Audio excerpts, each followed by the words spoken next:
அனைவருக்கும் வணக்கம். மேசராசனையர்களுக்கு ஊரே உங்களை திரும்பி பார்க்க வைக்க போகும் புதன். என்ன மாதிரியான நன்மைகள் எல்லாம் மேசராசனையர்களுக்கு ஏற்பட இருக்கு இந்த புதன் பயிற்சி நிகழக்கூடிய இத்தருணங்கள்ல கிரகங்களுடைய சஞ்சார நிலை என்ன, குறிப்பா இந்த புதன் பயிற்சியின் காரணமாக மேசராசனையர்களுக்கு என்ன மாதிரியான நன்மைகள் எல்லாம் ஏற்பட இருக்கு, கிரக நிலைகளின் ரீதியாக அமைய இருக்கும் சாதகங்கள் என்ன, பாதகங்கள் என்ன, மேலும் என்ன மாதிரியான நன்மைகள் எல்லாம் உங்களுடைய வாழ்வில் ஏற்பட இருக்கு, குறிப்பா இத்தருணங்கள்ல கிரகங்களுடைய சஞ்சார நிலைகள் என்ன என்று பார்க்கும்போது மிதுனத்தில் குரு பகவானும் கடகத்தில் சுக்கிரனும் புதனும் இணைந்து சஞ்சரித்தவர் தற்போது புதன் பகவான் சிம்ம ராசிக்கு பயிற்சியாகி அங்கு ஏற்கனவே சஞ்சரித்துக் கொண்டிருக்கும் சூரியன் மற்றும் கேதுவோடு இணைந்து புத ஆதித்ய யோகத்தை உருவாக்குகிறார். இதன் காரணமாக மேசராசனையர்களான உங்களுக்கு குடும்ப சூழ்நிலை ரீதியாகவும் உத்தியோகம், தொழில், வியாபாரம், கலைத்துறை, அரசியல் துறை, மாணவ மாணவிகள், விவசாயத்துறையினர், பெண்மணிகள் என அனைவருக்குமே என்ன மாதிரியான நன்மைகள் எல்லாம் ஏற்பட இருக்கு என்பது குறித்தான முழுமையான பதிவு தான் இந்த வீடியோல நம்ம விரிவாக பார்க்க போகிறோம். அந்த வகையில் புதன் பகவானை பற்றி சற்று விரிவாக தெரிந்து கொள்வோம். அந்த வகையில் ஜோதிடத்தில் புதனை வித்தைக்காரகன், வித்யாகாரகன் என்று சொல்வார்கள். மாதுளக்காரகன்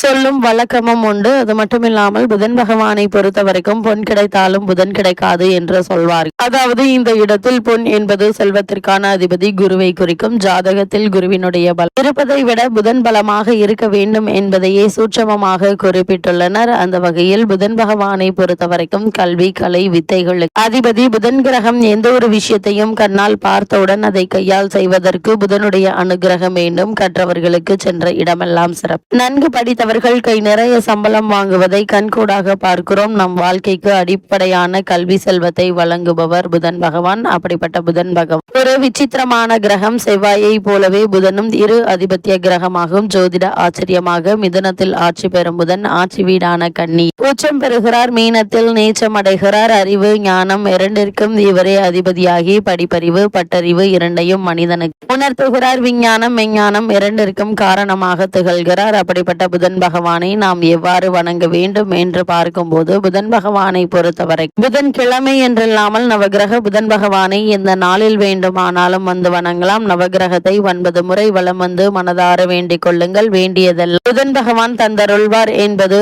ஐதீகம். அது மட்டுமில்லாமல் மேசராசனையர்களை பொறுத்த வரைக்கும் 6 லக்னங்களில் பிறந்தவர்களில் புதனுடைய வலு குறைந்து பலவீனமாக இருப்பவர்கள் சீர்காழிக்கு அருகில் இருக்கும் திருவெண்காடு எனும் ஊரில் கோவில் கொண்டிருக்கும் ஸ்வேதாரணீஸ்வரரை புதன்கிழமையில் சென்று வழிபட்டால் நல்ல பலன்கள் கிடைக்கும். குறிப்பாக சென்னையில் இருப்பவர்கள் போரூரிலிருந்து குன்றத்தூர் செல்லும் வழியில் இருக்கும் கோவூரில் குடிக்கொண்டிருக்கும் சுந்தரேஸ்வரரை வணங்கினால் கூடுதலான பலன்களை பெறலாம் என கூறப்படுகிறது. அந்த வகையில மேசராசியை சேர்ந்த அஸ்வினி, பரணி, கிருத்திகை முதல் பாதம் வரை உள்ள நட்சத்திரக்காரர்களுக்கு புதன் பகவானுடைய இந்த பெயர்ச்சியின் காரணமாக மேலும் என்ன மாதிரியான முன்னேற்றங்கள் எல்லாம் ஏற்பட இருக்கு என்று பார்க்கும்போது உங்களுடைய ராசிக்கு 3, 6 ஆகிய இடங்களுக்கு அதிபதியானவர் புதன். அவர் பஞ்சமஸ்தானத்திற்கு வரும்போது பிள்ளைகள் வழியில் இருந்த பிரச்சனைகள் அகல இருக்கு. படித்து முடித்து வேலை கிடைக்காமல் இருக்கும் பிள்ளைகளாக இருந்தால் அவர்களுக்கு நிச்சயம் வேலை கிடைக்கும் என்பது எந்த ஒரு சந்தேகமும் இல்லைங்க. உத்தியோக மாற்றத்திற்கோ அல்லது வெளிநாடு சென்று பணிபுரிய வேண்டும் என்றோ உங்களுடைய பிள்ளைகளுக்கு விரும்பினால் அதற்காக எடுத்த முயற்சிகள் கைகூட இருக்குதுங்க. உடன்பிறப்புகளுக்குள் ஏற்பட்ட கருத்து வேறுபாடு அகல இருக்கு. ஒற்றுமை பலப்படுங்க. பூர்வீக சொத்துக்களை பிரித்து கொள்வது சிக்கல்கள் நீங்க இருக்குதுங்க. பொது வாழ்வில் இருப்பவர்களுக்கு நல்ல பொறுப்புகள் கிடைக்கக்கூடிய ஒரு தருணமாக இக்காலகட்டம் அமைஞ்சிருக்குதுங்க. அது மட்டும் இல்லாம மேசராசனையர்களை பொறுத்த வரைக்கும் உங்களுக்கு புத ஆதித்ய யோகம் இருப்பதால அரசு வழியில் உங்களுக்கு அனுகூலம் உண்டு. தொழில் மற்றும் வியாபாரத்தில் ஈடுபட்டு கொண்டிருக்கும் மேசராசனையர்களுக்கு நல்ல ஒரு முன்னேற்றத்தை இப்போது நீங்கள் தாராளமாக எதிர்பார்க்கலாங்க. அது மட்டும் இல்லாம இக்காலகட்ட நிலைகளை ஆராய்ந்து பார்க்கும்போது உங்களுடைய ராசிநாதனான செவ்வாய் 6ஆம் இடத்தில் சஞ்சரிக்கிறார். அஷ்டமாதிபதியாகவும் விளங்கும் செவ்வாய் 6ஆம் இடத்திற்கு வரும்போது விபரீத ராஜயோக அடிப்படையில் சில நல்ல பலன்கள் உங்களுக்கு நடைபெறக்கூடிய ஒரு தருணம் என்று தாங்க சொல்ல வேண்டும். தொழில் வளர்ச்சி, உத்தியோகத்தில் உயர்வு, கடன் சுமை குறை போன்றவை ஏற்படுங்க. சென்ற மாதத்தில் நடைபெறாத சில காரியங்கள் இப்போது நடைபெற்று மகிழ்ச்சியை வழங்குங்க. பஞ்சமஸ்தான அதிபதி சூரியன் பஞ்சமஸ்தானத்திலேயே பலம் பெற்று சஞ்சரிப்பதால் தேக்க நிலை மாறுங்க, தெளிவு பிறக்க இருக்கு. ஊக்கமும் உற்சாகமும் அதிகரித்து உடனுக்குடன் காரியங்களை செய்து முடித்து வெற்றி காணக்கூடிய ஒரு தருணமாகும் இந்த புதன் பயிற்சி உங்களுக்கு அமைய இருக்குதுங்க. அது மட்டும் இல்லாம